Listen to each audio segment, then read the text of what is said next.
ulang. Sudah, Ini sudah muncul ya. ya, Ya, sudah Pak. teologis sudah, Pak. Ya, Sudah Pak. Oke, kalau gitu yang tadi sempat tidak muncul ya halaman pertama pendahuluannya. Oke, tapi tidak apa-apa. Tadi hanya pengenalan atau introduction. Nah, ini pertanyaan teologisnya ya, masalah manusia akibat dari dosa. Tentunya dosa pertama Adam dan Hawa di Taman Eden kita sudah banyak mendengar dan mempelajari. Akibat dosa adalah maut, maka manusia terputus hubungan dengan Allah. Itu di Kejadian 2 ya, dan Kejadian 3. Dosa adalah keadaan kehilangan kemuliaan dan hadirat Allah. Ini beberapa poin yang saya mau tunjukkan ya, rentetan kejadian yang ada di Taman Eden pada saat manusia pertama diciptakan ya. Kemudian hukuman memang disebutkan itu adalah hukuman dari Allah kepada manusia pertama Adam dan Hawa. Saya hanya tuliskan di sini dalam bentuk rentetan, tapi Bapak Ibu nanti bisa baca itu di Alkitab, ada semua ya. Yaitu apa? Bersusah payah mencari rezeki seumur hidup. Ini untuk Adam. Semak dan rumput duri akan ada di dalam proses mencari rezeki itu dan berpeluh mencari makanan ya, disebutkan dalam Alkitab. Ini menjadi hukuman buat Adam. Hukuman buat Hawa adalah susah payah waktu mengandung, ada kesakitan melahirkan, dan dikuasai oleh sesamanya, yaitu oleh mungkin termasuk suaminya ya, dikuasai oleh sesamanya. Dan kemudian akhirnya semua akan mati. Ini adalah hukuman ya atas dosa manusia pertama. Tentu saja ini merupakan sebuah masalah ya Bapak Ibu. Ini adalah sebuah masalah. Tapi kita akan tarik sedikit ya. Saya mau ajak Bapak Ibu untuk melihat apakah sebelum manusia jatuh dalam dosa sudah ada masalah? Adakah masalah sebelum manusia jatuh dalam dosa? Tentunya setelah jatuh dalam dosa, masalahnya menjadi berlipat-lipat ya. Ada tadi itu mencari rezekinya harus berpeluh dan sebagainya. Ada susah payah waktu mengandung. Kita boleh berasumsi seandainya manusia tidak jatuh dalam dosa, maka yang hukuman ini tentunya tidak akan ditimpakan pada manusia, bukan? Ya. Saya mau ajak Bapak Ibu untuk lihat di sini. Masalah-masalah pertama, masalah-masalah sebelum manusia jatuh dalam dosa. Tuhan menempatkan pohon pengetahuan tentang yang baik dan yang jahat. Ini pun sebetulnya kalau kita mau memandang, ini adalah sebuah peristiwa yang menjadi titik awal dari rentetan kejatuhan manusia. Betul ya Bapak Ibu? Tuhan menjadikan seorang penolong bagi Adam karena tidak baik dia sendiri. Ini pun sudah menjadi eh, tindakan atau kejadian yang Tuhan lakukan untuk menolong Adam supaya dia tidak sendiri. Jadi Tuhan melihat sebuah masalah. Tidak baik manusia, tidak baik Adam sendiri. Maka dipersiapkan atau diciptakannya eh, Hawa ya, seperti ada di Kejadian 2 kalau Bapak Ibu nanti lihat. Jadi ada masalah sebelum manusia jatuh dalam dosa, dan itu Tuhan memang punya inisiatif, Tuhan yang bertindak untuk mengatasi masalah yang dihadapi oleh manusia. Nah, tentunya kemudian manusia melanggar perintah, ini adalah masalah yang berikutnya. Kemudian manusia bersembunyi, manusia melempar tanggung jawab. Ada melempar tanggung jawab ke Hawa, Hawa melempar tanggung jawab ke ular. Kita tahu persis ceritanya seperti apa dalam kejadian. Jadi ternyata masalah-masalah yang muncul itu, kalau boleh jujur kita melihat Bapak Ibu, sejak manusia diciptakan Tuhan, mulailah muncul masalah. Bedanya, waktu sebelum manusia jatuh dalam dosa, Tuhan bertindak. Ini penting ya, Bapak Ibu. Benang merahnya di situ. Masalah ada, meskipun manusia belum jatuh dalam dosa. Tetapi Tuhan aktif. Tuhan bertindak secara aktif untuk menjadi penolong bagi manusia pada saat itu. Salah satu contohnya ini tadi ya, penolong eh, mempersiapkan bagaimana Adam punya pendamping ya yang sepadan dengan dia, penolong bagi Adam, yaitu Hawa. Itu pun karena atas pertolongan dari Tuhan. Oke, Bapak Ibu, ini sebagai pengantar, Bapak Ibu. Saya mau tunjukkan kepada kita semua, kita memahami bahwa masalah itu sebetulnya sangat lekat. Jadi kalau ada pandangan yang mengatakan kalau saya adalah anak Tuhan, maka sebetulnya saya tidak perlu mengalami masalah. Apakah pandangan ini tepat? Ternyata bukan itu. Ya, esensinya kalau kita baca di Alkitab pun bukan itu. Masalah pun muncul sebelum manusia jatuh dalam dosa.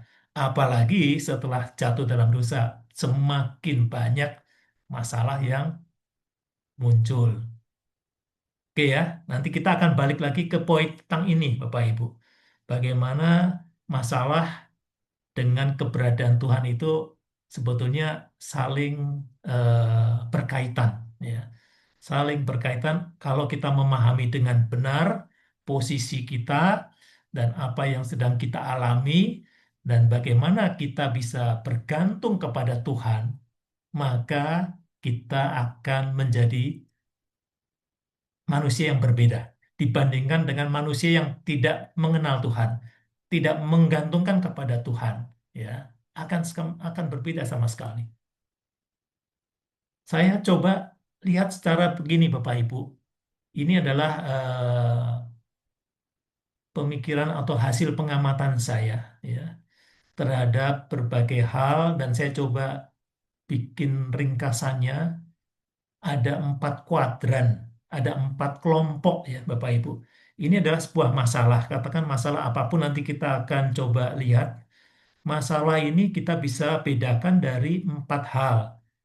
Masalah yang dicari oleh manusianya sendiri ataupun disadari oleh manusia. Kemudian yang di bawah yang tidak terduga atau tidak terelakkan. Tentunya ini Bapak Ibu paham lah ya. Satunya itu manusia mencari-cari sehingga muncul masalah atau bahkan mencari masalah. Sedangkan yang bawah lawannya atau seberangnya adalah yang tidak terduga atau tidak terelakkan.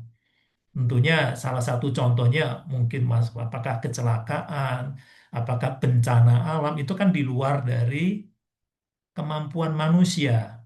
Bukan manusianya yang mengharapkan atau menunggu atau mencari, tetapi itu datang tiba-tiba. Nah, itu yang maksudnya di situ ya, termasuk kelompok di sini.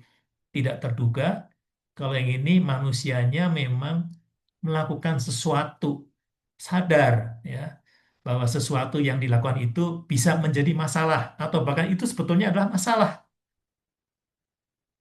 Mabuk, misalnya itu paling sederhana seperti itu ya.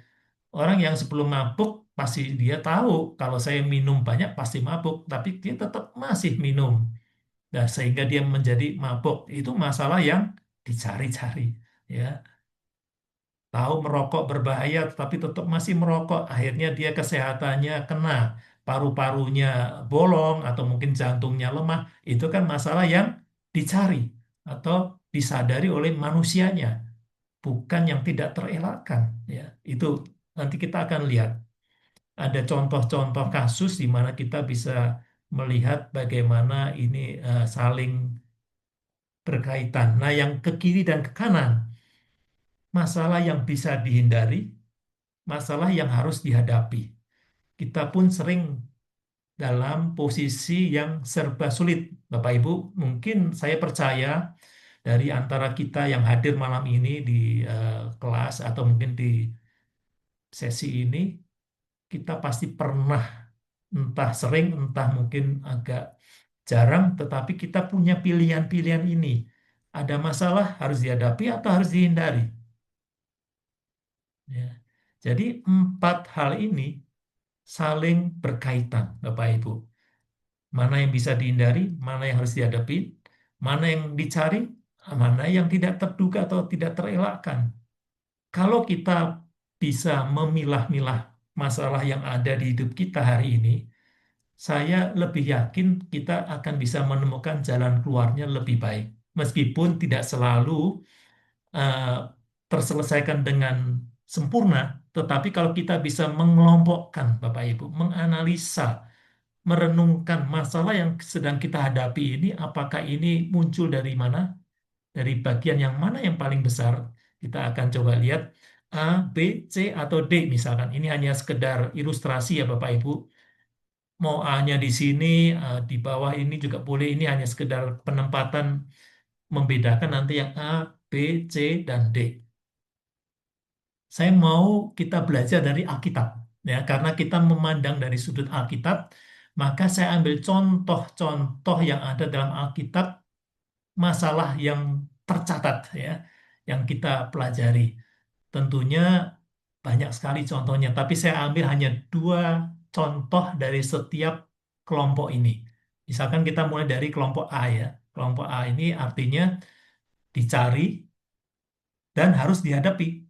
Karena manusia mencari sesuatu dan kemudian mendapatkan konsekuensi, maka dia harus menghadapi konsekuensinya. Misalnya apa? Nah, ini ya, ada 2 saya angkat di sini. Bagaimana kisah Adam dan Hawa jatuh dalam dosa? Kalau saya melihat Bapak Ibu, ya, jatuh dalam dosa itu adalah sebuah konsekuensi karena Adam dan Hawa mencari-cari atau menyadari sesuatu tindakan yang melanggar ketentuan atau ketetapan perintah Tuhan.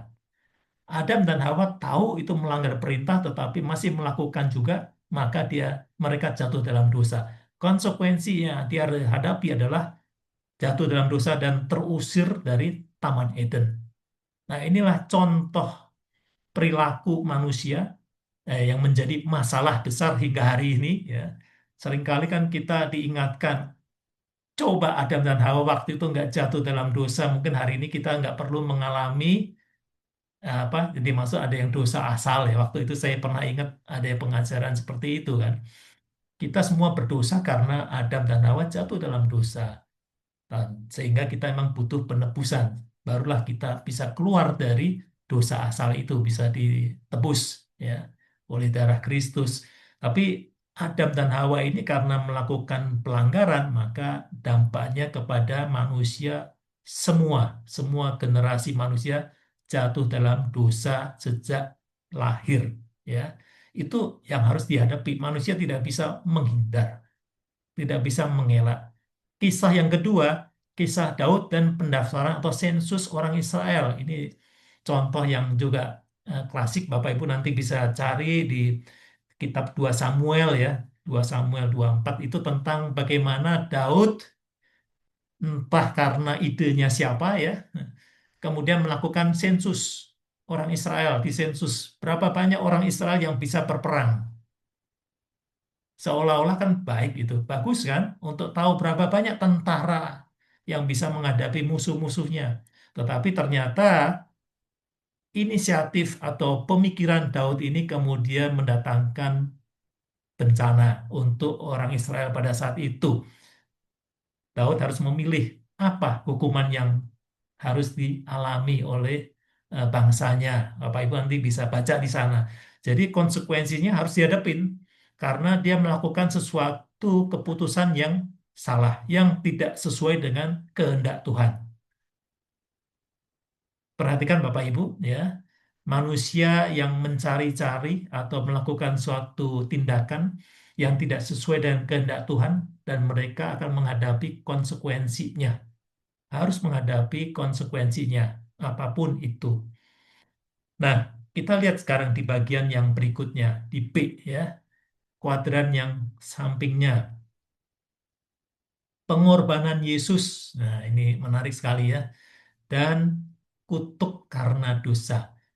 Nah, Yesus, Bapak Ibu, menyadari misinya datang di dunia adalah untuk menebus dosa manusia, ya. Menyadari misinya. Karena Tuhan Yesus menyadari misinya, maka kutuk karena dosa ini bisa dihindari, Bapak Ibu. Saya membacanya seperti itu ya. Meskipun ya kita juga bisa membayangkan ya, waktu itu pun Yesus juga punya pilihan bukan? Ya, Bapak Ibu ingat? Sorry ya, sorry ya. Apakah slide-nya masih ada? Bapak Ibu pasti bisa lihat. Masih, Pak. Sebentar. Masih, masih, Pak. Oke, oke. Oke. Saya punya agak skip tadi ya. Oke, pengorbanan Yesus dan kutuk karena dosa. Jadi karena Yesus menyadari misinya adalah menebus dosa manusia, maka manusia bisa terhindar dari dosa, ya, bisa terhindar dari maut. Jadi manusia bisa diselamatkan. Nah, inilah yang menjadi contoh bagaimana tindakan manusia Yesus sehingga melepaskan manusia dari kutuk dosa, ya, semua dibebaskan yang bisa dihindari ini sama dengan kisahnya Daud dan Batsheba ya Bapak Ibu. Kisah Daud dan Batsheba, waktu Daud melakukan perzinahan maka dia menyadarinya, atau dia sebenarnya bukannya tidak sadar melakukan kejahatan itu kan, tetapi dia tetap melakukan. Dan kemudian setelah ditegur oleh Nabi Nathan, maka dia bertobat. Pertobatan inilah yang menghindarkan dari dosa berikutnya. Bahkan janji Tuhan terhadap keturunan Daud masih tetap dipertahankan. Bayangkan kalau Daud tidak bertobat, maka tidak akan terjadi keturunannya menjadi Raja Israel atau menjadi menurunkan, bahkan menurunkan Tuhan Yesus. Bisa aja beralih, bukan keturunan Daud lagi. Tapi karena ada tindakan ya yang keliru awalnya, kemudian ada pembalikan, ada pertobatan, maka bisa menghindari hilangnya janji Tuhan kepada Daud dan keturunannya. Ini contoh-contoh, dua contoh ini tindakan manusia yang secara sadar dilakukan, baik itu berupa kekeliruan maupun memang misi dari awal Tuhan Yesus menyadari misinya seperti itu. Meskipun di Taman Getsemani sempat ada keraguan, bukankah itu ya? Yesus berdoa kan, apakah bisa dilepaskan dari cawan ini? Bisa dilalukan cawan ini? Tuhan Yesus juga masih berdoa di Taman Getsemani. Tetapi Tuhan Yesus akhirnya menyerahkan kepada kehendak Tuhan, sehingga dosa manusia ditebus.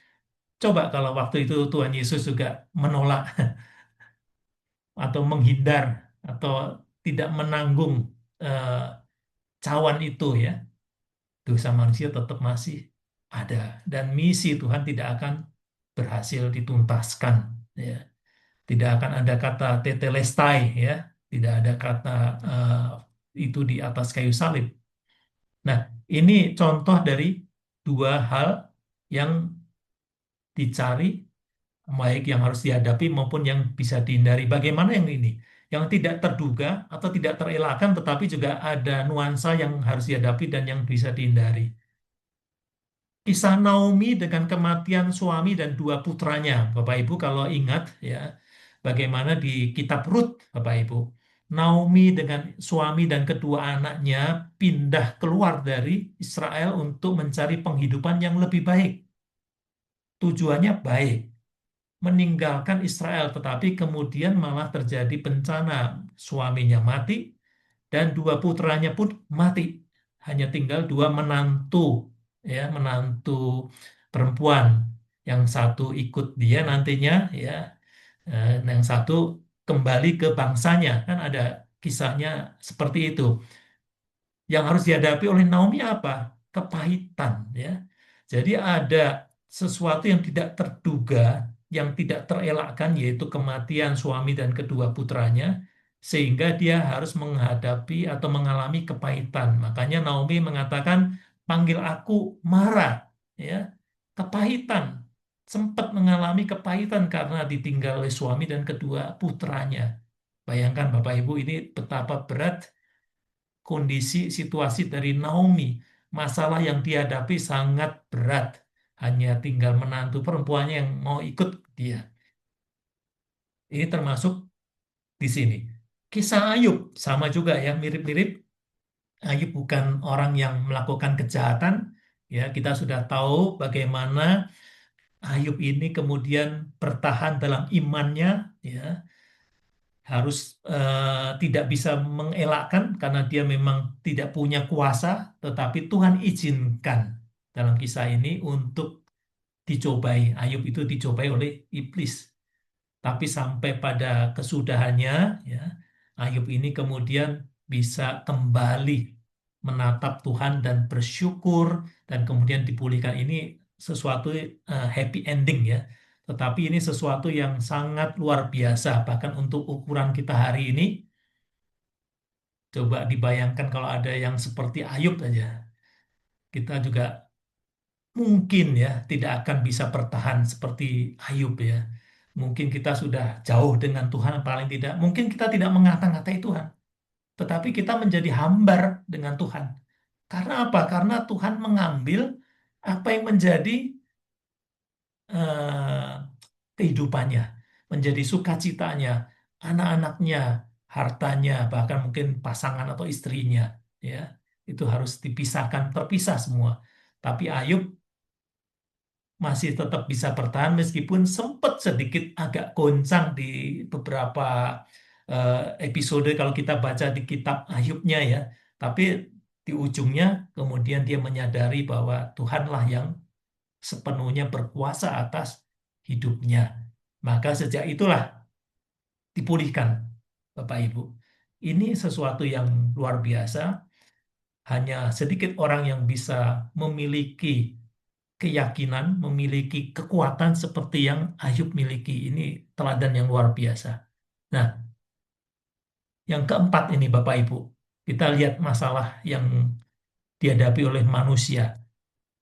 Kisah Yusuf dengan istri Potifar, ini pun sesuatu yang sudah kita sering dengar.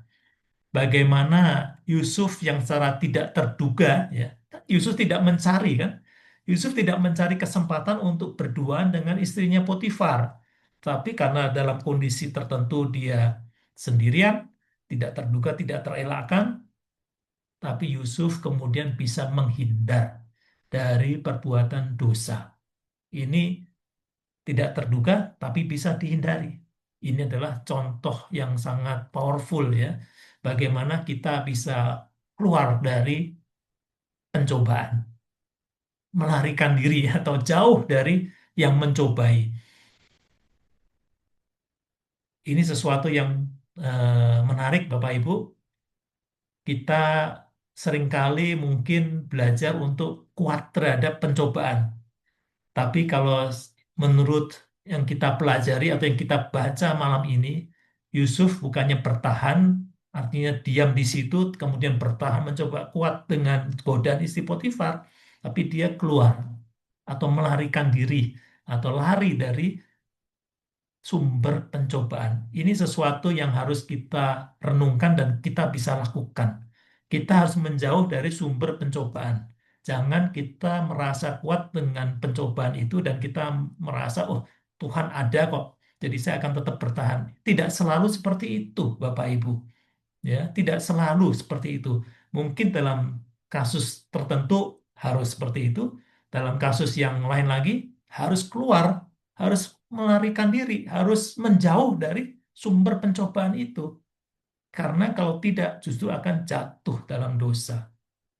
Nah, kisah Yunus di Niniwe ada penundaan murka Allah ya. Jadi sebetulnya apa? Orang-orang di Niniwe harusnya mendapatkan murka Allah, sesuatu yang tidak bisa terelakkan, yang tidak terduga. Mereka tidak pernah menyangka kalau satu saat hari itu mestinya mereka akan dimusnahkan, ya. Tuhan akan menuangkan amarahnya, murkanya karena memang mereka dianggap bangsa yang waktu itu sangat kejam. Bangsa Asyur ya, ini Asyur di Niniwe. Meskipun nanti waktu di cerita yang berikutnya ya, mereka kemudian bertobat, tetapi beberapa puluh tahun kemudian memang mereka dihancurkan ya. Memang akhirnya tidak terhindarkan juga. Tetapi pada zaman itu, waktu Yunus dikirim untuk mengingatkan penduduk Niniwe, mereka bertobat. Jadi ada penundaan murka Allah. untuk bangsa Asyur ini yang waktu itu di Niniwe. Ini sesuatu yang menarik. Menariknya ada dua sisi ya. Yunus, bagaimana Yunus melarikan diri. Nah ini Tuhan punya kehendak, tetapi Yunus justru melarikan diri, tidak mau melakukan kehendak Tuhan, tidak mau melakukan perintahnya. Tapi kemudian kita tahu bagaimana dia harus balik di dalam perut ikan 3 malam, ya kan itu ya. Jadi maka bisa menghindari murka Allah. Ya, ini konteksnya adalah yang bisa dihindari, maksudnya murka Allah.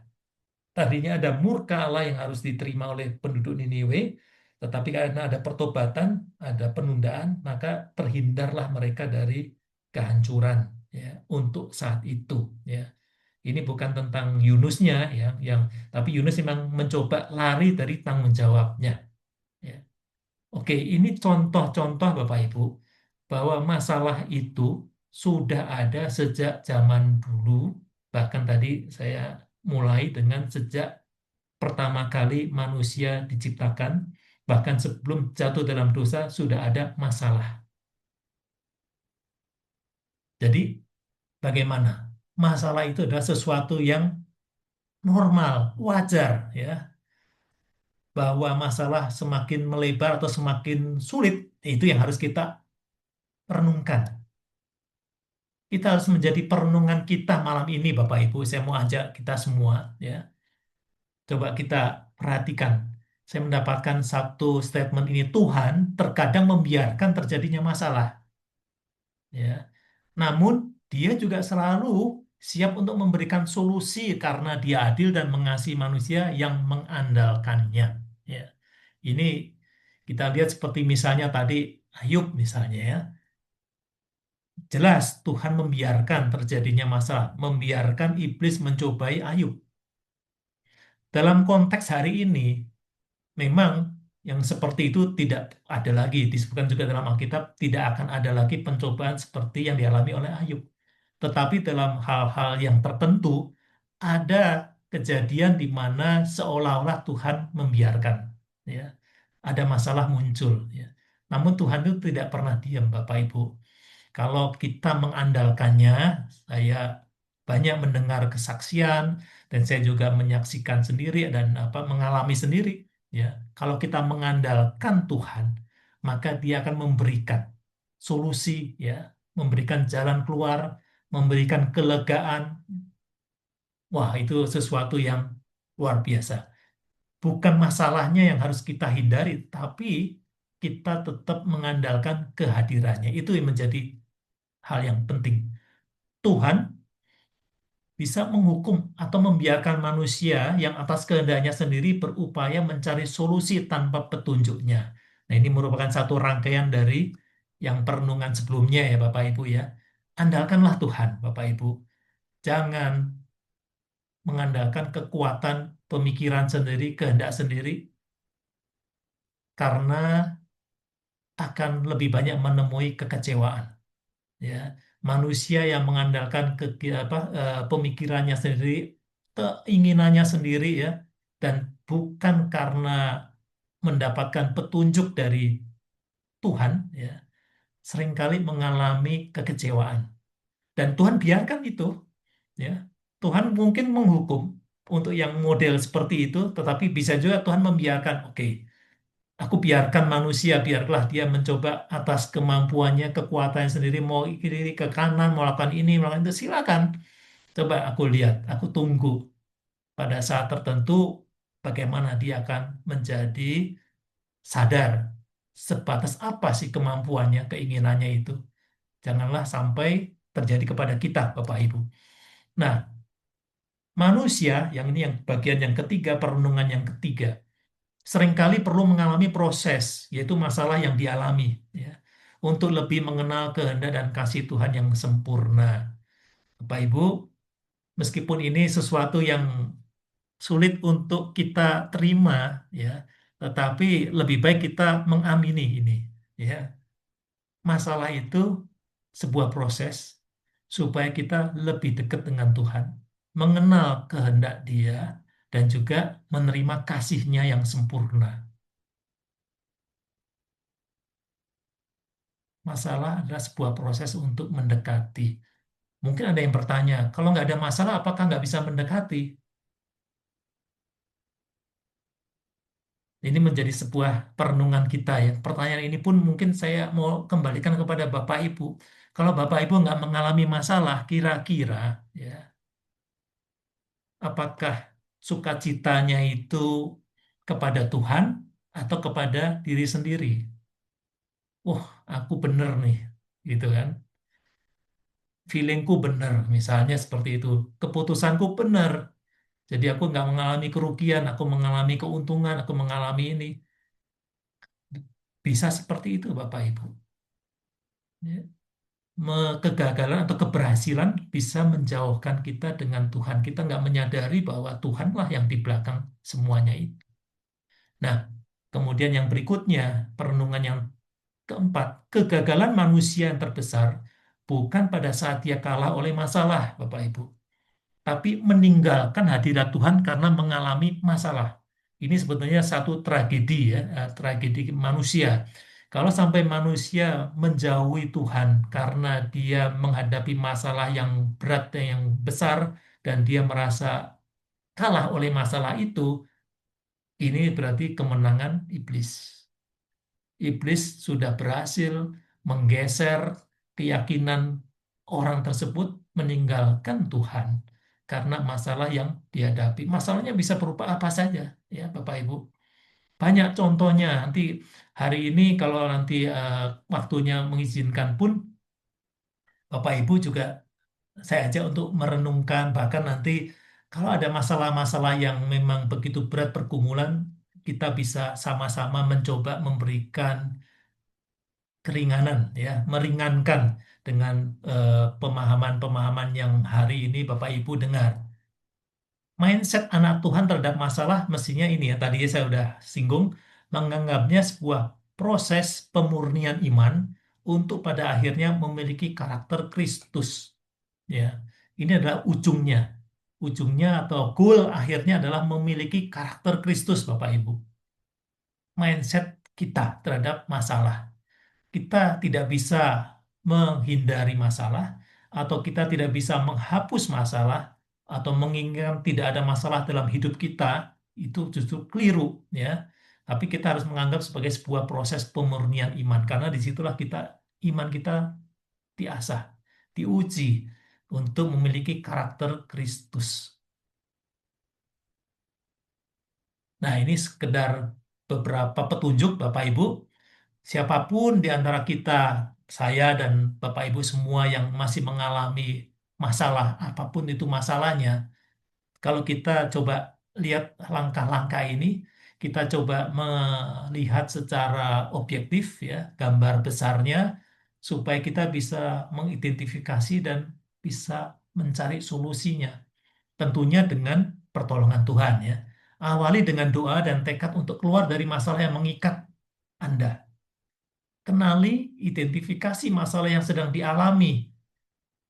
Termasuk yang tadi itu, apakah ada di kuadran A, B, atau C, atau D. Masalah yang dicari, masalah yang tidak terelakkan, masalah yang harus dihadapi, atau masalah yang bisa dihindari. Itu sangat bermanfaat untuk kita keluar dari permasalahan. Jadi kita bisa secara jernih melihat apa yang sedang terjadi. Pikirkan dan susun langkah-langkah untuk mengatasinya dan pastikan tindakan Anda yang memiliki dampak. Jadi kalau yang bisa mempengaruhi terhadap hasil akhir, tentunya kita merencanakan langkah-langkahnya. Kalau tidak bisa melakukan apa-apa, ya kita memang harus berpikir ulang untuk langkah apa yang bisa kita hadapi masalah ini. Misal tadi banjir ya, ada langkah-langkah apa kita mengatasi akibat dari banjir atau masalah kebanjiran? Apakah kita harus mengungsi, ataukah kita bertahan dan juga mengangkat barang ke lantai atas dan sebagainya? Itu hal yang praktis, ya. Tetapi pastikan tindakan kita itu bisa memperkecil masalah atau dampak dari masalah tersebut. Kalau tidak bisa, ya tidak usah dipikirkan, ya. Berikan tenggat waktu untuk setiap langkah yang akan dikerjakan, lakukan sesuai dengan rencana. Nah, ini sebagai pedoman untuk setelah merencanakan, kemudian melakukan. kemudian mengevaluasi ya, catat kemajuan dan hambatannya jika ada, kemudian rayakan sukacita, rasakan dan rayakan sukacita pada sebuah masalah teratasi. Saya katakan ini dalam konteks yang luas, Bapak Ibu. Masalah itu bisa bermacam-macam. Masalah itu bisa katakan keuangan, masalah relasi atau hubungan, baik hubungan orang tua, hubungan anak, hubungan sesama teman kerja dan sebagainya, atau bahkan penyakit sekalipun ya.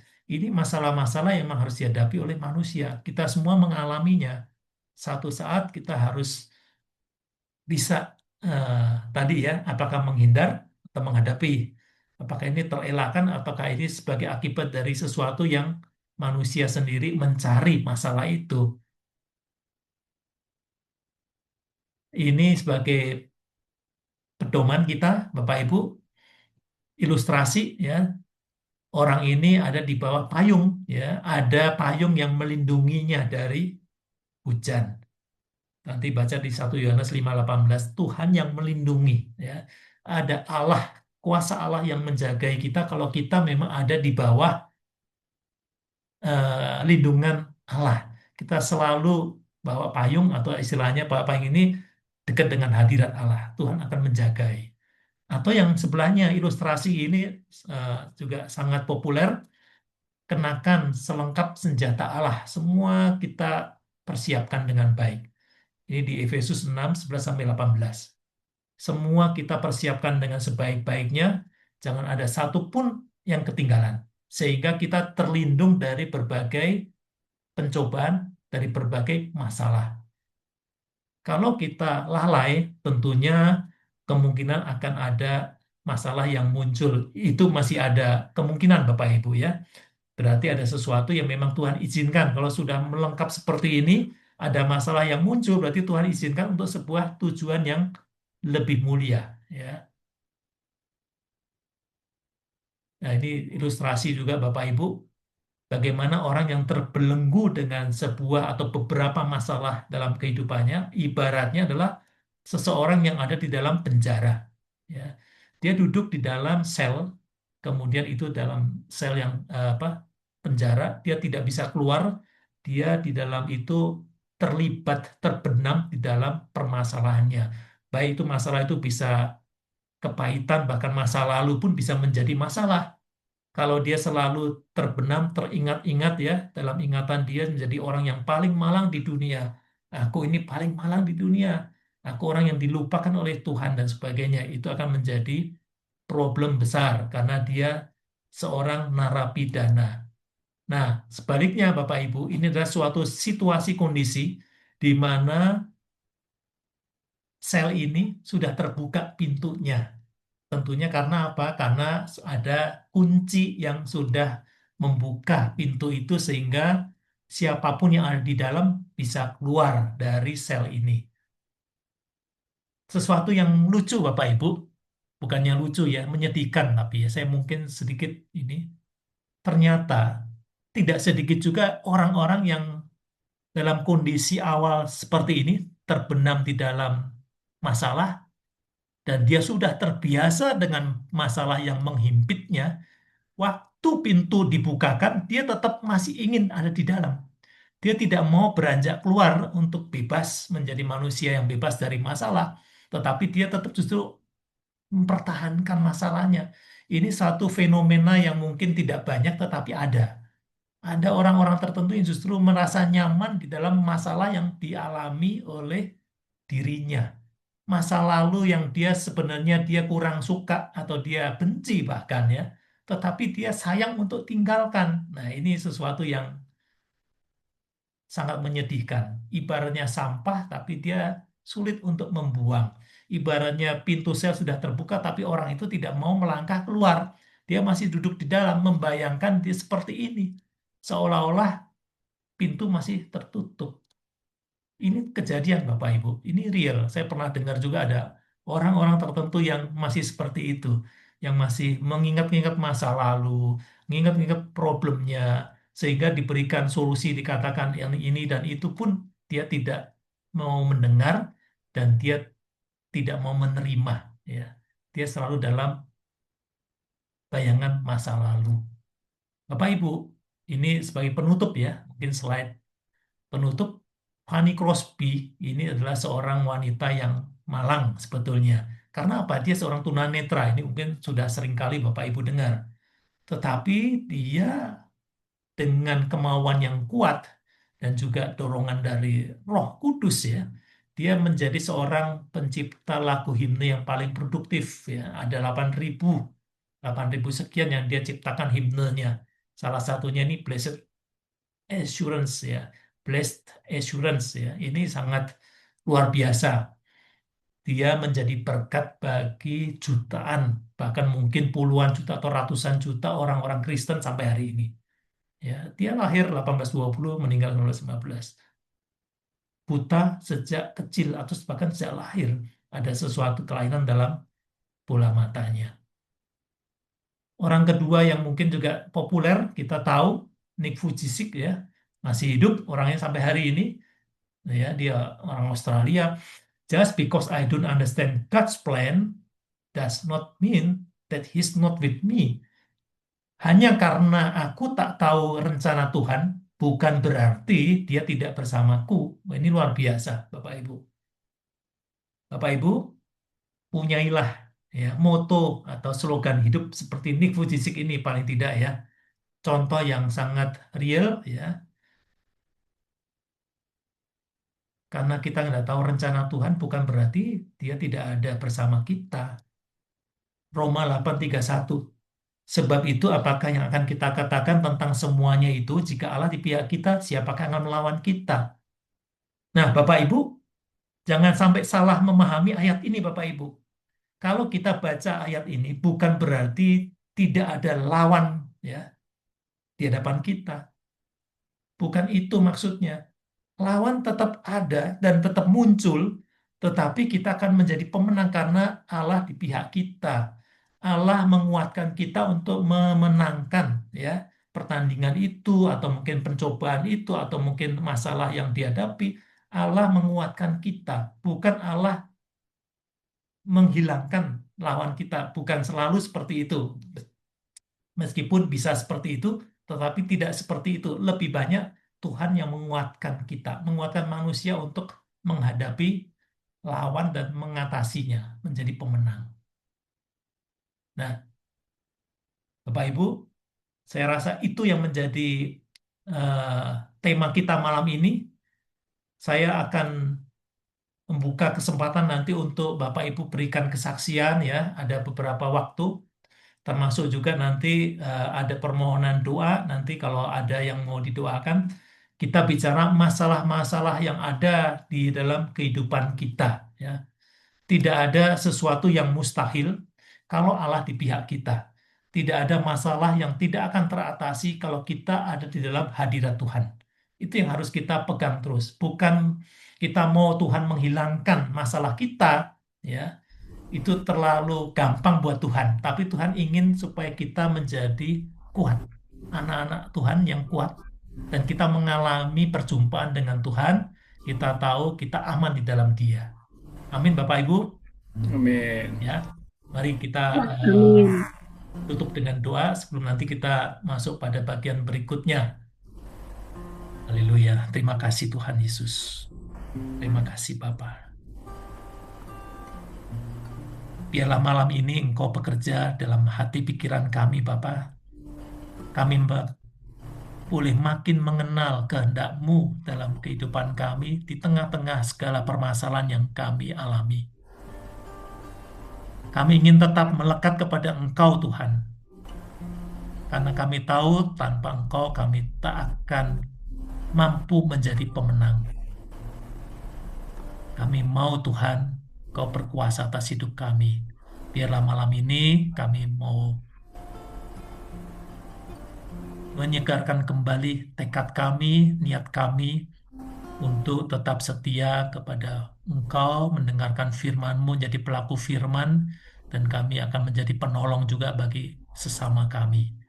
Terima kasih Tuhan Yesus. Terima kasih Bapa, terima kasih Roh Kudus. Dalam nama-Mu kami telah berdoa mengucap syukur. Amin.